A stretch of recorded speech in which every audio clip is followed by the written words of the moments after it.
भारत में संपत्ति के अधिकार की क्या स्थिति है? आईएएस 2021 के प्रारंभिक परीक्षा में पूछा गया यह प्रश्न बहुत ही अच्छा प्रश्न इस मामले में है क्योंकि यह आपके कॉन्सेप्ट्स को चेक करता है। जहां तक इस प्रश्न के उत्तर की बात है तो यह विधिक अधिकार है जो किसी भी व्यक्ति को प्राप्त है। यह एक लीगल राइट है जो किसी भी व्यक्ति को प्राप्त है। लेकिन आपके मन में यह सवाल उठेगा कि ये कैसे इसको विधिक अधिकार कहा जा रहा है जो किसी भी व्यक्ति को प्राप्त है। तो भारत में जो अधिकार की अवधारणा है, उस अधिकार की अवधारणा और इसके साथ ही अधिकार किसे प्राप्त होते हैं, ये दोनों बातें आपको ध्यान में रखनी है। मतलब यहां पर एक तो है कि अधिकार जो होते हैं उनके बारे में आपको ये ध्यान में रखना है कि अधिकारों की प्रकृति क्या है, उनका नेचर क्या है और अधिकार किसे दिए गए हैं, अधिकारों के लाभार्थी या बेनिफिशियरी कौन कौन से लोग हैं। जैसे मैं यहां पर उदाहरण ले रहा हूं, संपत्ति का अधिकार जो आपके प्रश्न में पूछा गया है, जो आपके प्रश्न के अंतर्गत पूछा गया है। इसके साथ ही मैं यहां पर शिक्षा के अधिकार, राइट टू एजुकेशन की बात क्या है यहां पर आपके सामने रखूंगा। फिर इसी तरह से सूचना के अधिकार की जो बात है उस बात को हम लोग क्या है देखेंगे। और आईएएस 2021 में ही एक प्रश्न पूछा गया, शहर के अधिकार, राइट टू सिटी की क्या है बात करेंगे। जब एक विद्यार्थी आईएएस परीक्षा के लिए, प्रारंभिक परीक्षा के लिए तैयारी करता है तो उसके कॉन्सेप्ट जो है किन बातों पर बनने चाहिए, खास तौर पर इन प्रश्नों में इसको ध्यान देना है। संपत्ति का जो अधिकार है, इस अधिकार की प्रकृति क्या है, यह सवाल है। और इसके साथ ही इस अधिकार के लाभार्थी कौन हैं। तो इस अधिकार की प्रकृति यह है कि यह एक विधिक अधिकार है, यह एक लीगल क्या है, विधिक अधिकार है। और विधिक अधिकार होने के साथ साथ यह एक संवैधानिक अधिकार भी है। दोनों इसे कहा जाएगा क्योंकि यह संविधान में रखा गया है और इसलिए इसे हम लीगल राइट भी कहेंगे और कॉन्स्टिट्यूशनल राइट भी कहेंगे। अब आप में से कुछ लोगों के मन में यह प्रश्न उठेगा कि विधिक अधिकार और संवैधानिक अधिकार एक कैसे हो सकते हैं।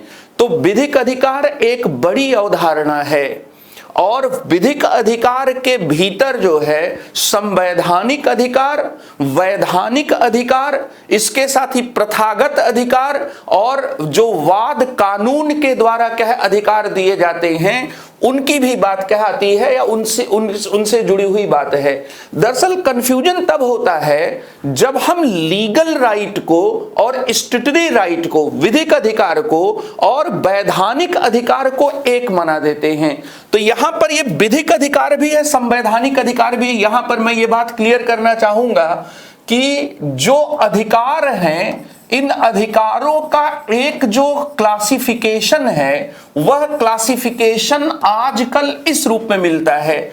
हम लोग कुछ अधिकार को कहते हैं कि विधिक अधिकार हैं, लीगल राइट हैं, लीगल राइट शब्द हम लोग प्रयोग करते हैं।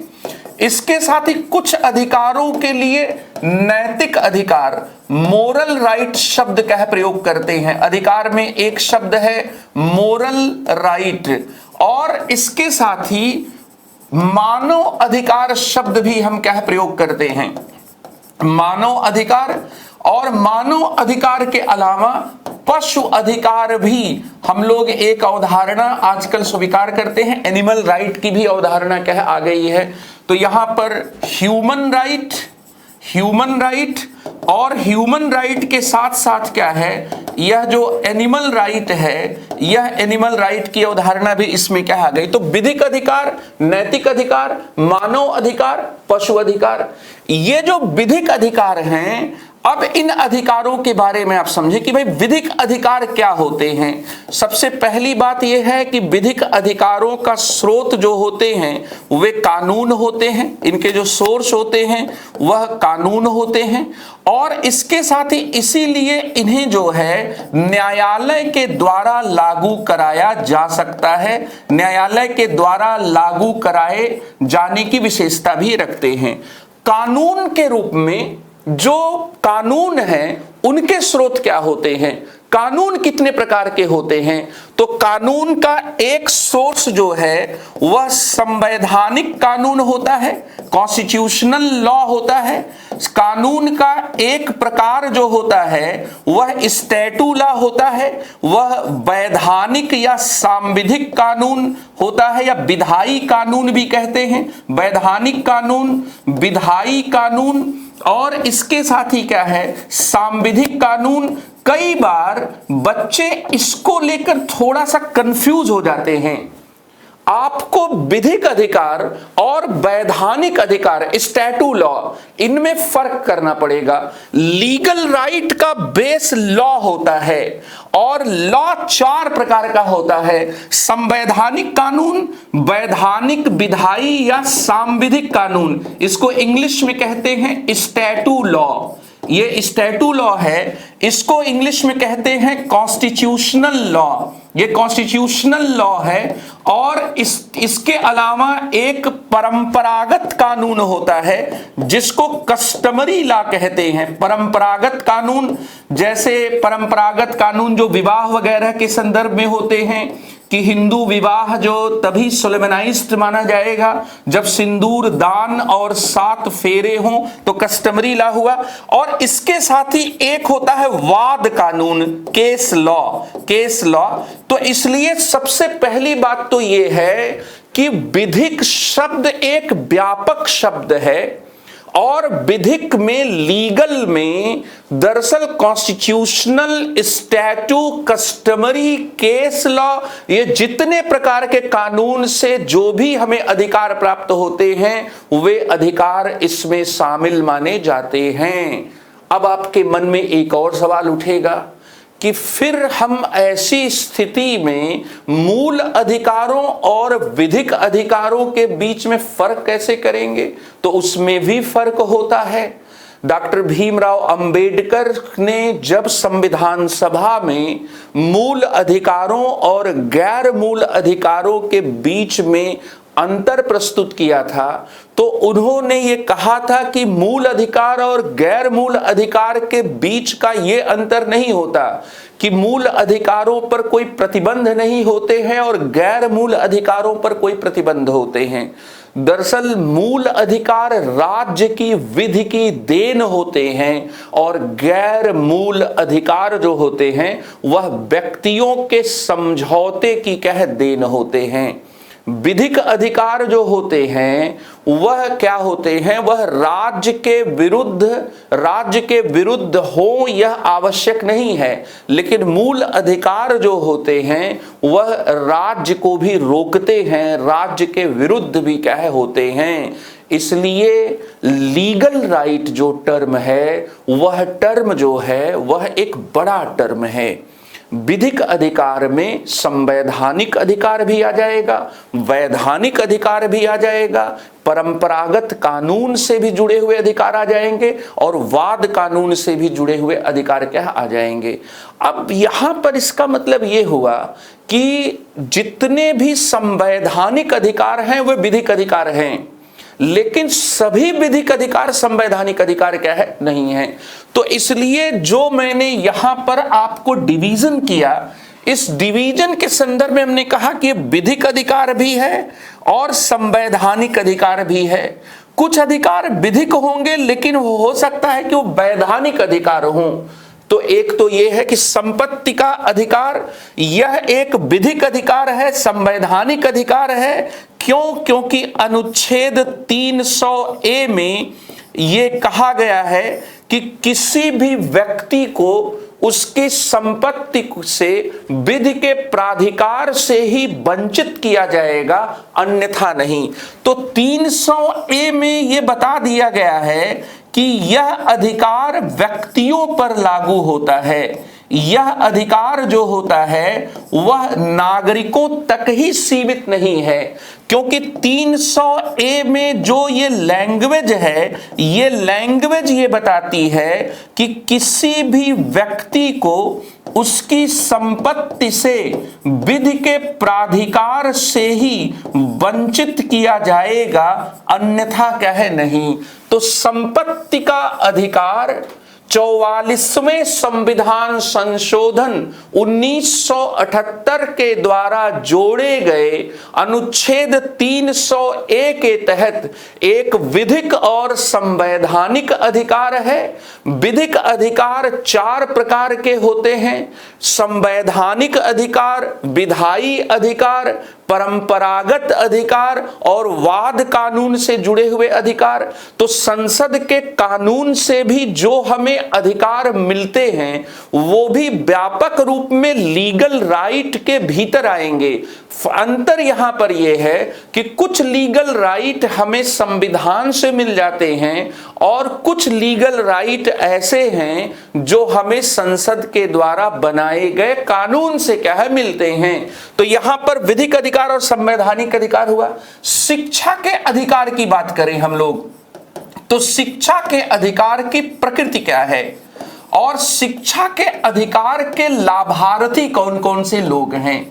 शिक्षा के अधिकार को अनुच्छेद 21A में जोड़ा गया है और इसलिए यह भी एक विधिक और संवैधानिक क्या है अधिकार है। लेकिन और यह मूल अधिकार भी है। यह क्या है? मूल अधिकार भी है, संविधान में है, लेकिन यह मूल अधिकारों के भाग में भी है। यह क्या है? संविधान में है लेकिन मूल अधिकार नहीं है। तो यहां पर यह क्या है? मूल अधिकार नहीं है। ये बात क्या है आपको क्लियर होनी चाहिए। जो लाभार्थी हैं, जो बेनिफिशियरी हैं, तो बेनिफिशियरी के संदर्भ में यहां पर अगर हम लोग बात करें तो शिक्षा के अधिकार के लाभार्थी 6 से 14 वर्ष के सभी बच्चे हैं। अर्थात ये केवल भारत के नागरिक जो बच्चे हैं या भारत के नागरिकों के जो बच्चे हैं वहां तक सीमित नहीं है। तो शिक्षा का जो अधिकार है उसका भी विस्तार जो है वह सभी बच्चों तक है। सूचना का जो अधिकार है यह क्या है? यह एक विधायी या एक वैधानिक अधिकार है। विधिक अधिकार तो है लेकिन विधिक अधिकारों में यह क्या है? यह एक स्टैट्यू लॉ से हमें मिलता है। यह हमें आरटीआई कानून 2005 से क्या है मिलता है और यह केवल और केवल भारत के नागरिकों को प्राप्त है। इसमें जो लाभार्थी हैं वो लाभार्थी भारत के नागरिक हैं, जबकि सूचना संपत्ति के अधिकार में लाभार्थी क्या है? व्यक्ति हैं। शहर का अधिकार जो है, शहर के अधिकार की प्रकृति क्या है? तो न तो यह किसी अंतरराष्ट्रीय संधि से पैदा हुआ है और न ही भारत जैसे देशों में किसी कानून से क्या है यह दिया गया है। हालांकि कुछ दक्षिण अमेरिकी देश हैं जहां पर कानून बनाकर शहर का अधिकार कह दिया गया है। तो अगर हम लोग भारत की बात करें या विश्व स्तर की बात करें तो न तो यह क्या है मानव अधिकार है, न तो यह मानव अधिकार है और न ही भारत जैसे देशों में किसी भी प्रकार का संवैधानिक या विधायी अधिकार है। और इसके साथ ही इस अधिकार की प्रकृति क्या है? तो यह सभी शहर में रहने वाले बासिंदों को दिया जाता है, ऑल इनहैबिटेंट्स को कह दिया जाता है। इसमें न तो सिटीजनशिप की बात देखी गई है और न ही व्यक्ति की क्या बात कही गई है। इसका मतलब कि अधिकार को जब तैयार आप करें तो अधिकार के नेचर को और अधिकार के जो बेनिफिशरीज हैं उन दोनों को क्या है ध्यान में रखें और बहुत क्लैरिटी के साथ आपको ये पता हो कि ये जो अधिकार हैं यह दिया गया अधिकार किस में क्या आता है। इसके लिए आपको बहुत सीधे सीधे क्या है ये समझना पड़ेगा कि लीगल राइट जो है वो लॉ से मिलता है। लिकॉक ने कहा था लीगल राइट को परिभाषित करते हुए कि लीगल राइट जो होता है वह राज्य के विधि या प्रभुसत्ता की क्या होता है के द्वारा स्वीकृत होता है। लीगल राइट जो होते हैं वो 4 प्रकार के होते हैं, constitutional right, statue right, customary rights and case law से पैदा हुआ जो राइट्स है। अब यहां पर जो लीगल राइट में कॉन्स्टिट्यूशनल राइट है उसमें कुछ फंडामेंटल राइट हैं और कुछ नॉन फंडामेंटल राइट्स हैं। तो इस तरह से ये डिवीजन क्या है याद रखना है। और इसके आधार पर अब आप इस सवाल, ये जो आधार है इसके आधार पर आप इस प्रश्न का क्या है, यह जो प्रश्न है इस प्रश्न का क्या है उत्तर आप बहुत आसानी से क्या है, बहुत ही आसानी से क्या है दे सकते हैं। तो जैसा मैंने यहां पर आपसे कहा कि अधिकार को पढ़ते समय ये बातें आपको प्रकृति के बारे में क्या है ध्यान में रखना है। लेकिन अब यहां पर है कि यह जो संपत्ति के अधिकार का जो प्रश्न है, यह प्रश्न जो है वह किस पाठ्यक्रम के किस हिस्से से क्या है आया है। आईएएस प्री के पाठ्यक्रम में एक राइट्स इशू का टॉपिक आपके सिलेबस में लगा हुआ है। अधिकार संबंधी मुद्दे का जो टॉपिक है यह टॉपिक आपके पाठ्यक्रम में क्या है लगा हुआ है, अधिकार संबंधी मुद्दे। अधिकार संबंधी मुद्दे के अंतर्गत आपसे बहुत से सवाल इस वर्ष क्या है पूछे गए। जैसे अधिकार संबंधी मुद्दे के अंतर्गत ही आपसे शहर का अधिकार पूछा गया, राइट टू सिटी पूछा गया, निजता का अधिकार, राइट टू प्राइवेसी पूछा गया, संपत्ति का अधिकार आपसे क्या है पूछा गया, और नागरिकता का अधिकार क्या है पूछा गया। इस तरह से यूपीएससी ने राइट्स इशू पर 2021 के एग्जाम में 4 प्रश्न क्या है पूछे। और जब बच्चे इसकी तैयारी करते हैं राइट्स इशू की, तो अक्सर क्या होता है कि वे मूल अधिकार की तैयारी करके अपने कर्तव्यों को पूरा मान लेते हैं। आईएएस 2021 का ही पेपर नहीं बल्कि पिछले कई वर्षों के पेपर का अगर आप विश्लेषण करेंगे तो केवल मूल अधिकार की तैयारी ही अधिकार संबंधी मुद्दों की तैयारी क्या है नहीं है। केवल मूल अधिकार की तैयारी तक अपने आप को सीमित न करें, पहली बात तो ये है। दूसरी बात यहां पर यह है कि आपको मानव अधिकार और इसके साथ ही जितने भी स्टैटू राइट्स हैं, जितने भी वैधानिक अधिकार हैं, चाहे वह उपभोक्ता का अधिकार है, राइट टू कंज्यूमर है, चाहे वह सूचना का अधिकार है, उस अधिकार को भी आप तैयार करें। तीसरी बात यहां पर यह है कि केवल अधिकार जो दिए जा चुके हैं उनको ही तैयार न करें। अधिकारों की जो मांग उठ रही है, जैसे स्वास्थ्य के अधिकार को दिए जाने की जो मांग उठ रही है, उस मांग के संदर्भ में भी जो स्वास्थ्य का अधिकार है, उस स्वास्थ्य के अधिकार से जुड़े हुए मुद्दों को भी तैयार करें। इसी तरह से जो पूरी दुनिया के कुछ देशों में जो शहरों को लेकर एक मांग उठी, जिस पर लेकर हैबिटेट सम्मेलन हुआ, तो शहर का जो अधिकार है यह अभी दिया नहीं गया है, यह अभी मानव अधिकार के रूप में मान्यता प्राप्त नहीं कर पाया है, लेकिन यह एक इशू है। तो मुद्दों को भी तैयार करें और अधिकारों की प्रकृति को तैयार करें। उनकी प्रकृति क्या है, लीगल राइट हैं तो किस प्रकार के लीगल राइट हैं, और इसके साथ ही अधिकार किसको दिए गए हैं, उनके लाभार्थी कौन हैं, उनको भी क्या है आप तैयार करें। जैसे मैंने अभी आपसे उदाहरण लिया कि संपत्ति का अधिकार तो सभी व्यक्तियों को दिया गया है, लेकिन जो सूचना का अधिकार है वह केवल भारतीय नागरिकों को दिया गया है। इसी तरह से जो 6 से 14 साल के बच्चों के शिक्षा का अधिकार है उसमें व्यक्ति और नागरिक का कोई अंतर क्या है नहीं किया गया है। इसी तरह से जो शहर का जो अधिकार है उसको न तो व्यक्ति के आधार पर दिया गया है न ही नागरिक होने के आधार पर दिया गया है, वो सभी बासिंदों के होने के अधिकार पर क्या है दिया गया है। और आईएएस की तैयारी करने वाले जो बच्चे हैं उन बच्चों को इस पूरे विश्लेषण से यहां पर यह बात समझनी चाहिए कि आईएएस की पूरी तैयारी में पब्लिक पॉलिसी में जो पब्लिक पॉलिसी का जो टॉपिक है, इस पब्लिक पॉलिसी के टॉपिक में डीपीएसपी से प्रश्नों की क्या है झड़ी है। डीपीएसपी से लगातार क्या प्रश्न क्या पूछे जाते हैं। और इसके साथ ही जो राइट्स इशू है, राइट्स इशू से आईएएस 2021 में 4 प्रश्न क्या पूछे गए।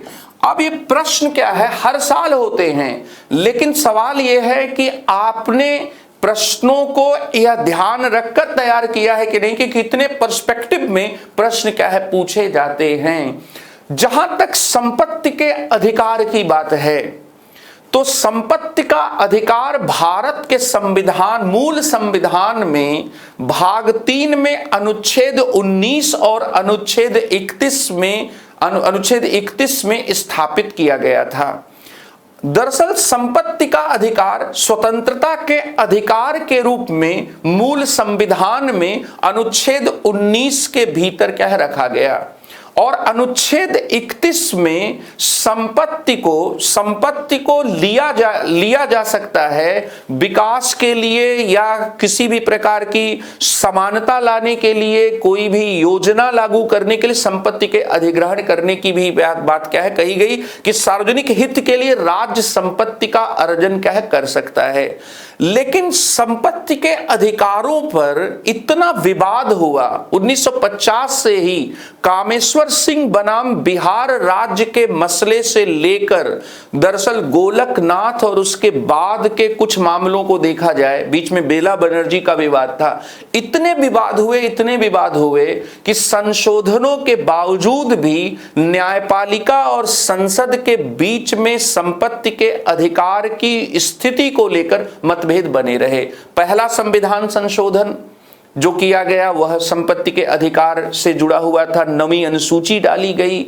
फिर इसके साथ ही पहले संविधान संशोधन के अलावा फिर बाद में कई संविधान संशोधन किए गए। इसमें लास्ट में 44वां संविधान संशोधन 1978 करके संपत्ति के अधिकार को मूल अधिकारों से बाहर निकालकर एक संवैधानिक अधिकार तो रहने दिया गया, एक विधिक अधिकार के रूप में वह अभी भी है, लेकिन वह मूल अधिकार नहीं है। और विधिक अधिकार में और मूल अधिकार में फर्क हो जाता है। विधिक अधिकार जो होते हैं वह राज्य उसको बदलने के लिए आपको संशोधन करना पड़े आवश्यक नहीं है, लेकिन मूल अधिकार को बदलने के लिए आपको संविधान संशोधन करना पड़ेगा। और सबसे बड़ी बात है कि मूल अधिकार जो होते हैं वह राज्य के विरुद्ध भी होते हैं, विधिक अधिकार जो होते हैं वह राज्य के विरुद्ध नहीं होते हैं। ये सबसे मूलभूत क्या है फर्क है। तो ये कुल मिलाकर डायमेंशंस हैं, जिन डायमेंशंस को आपको क्या है ध्यान में रखना है। बहुत बहुत धन्यवाद।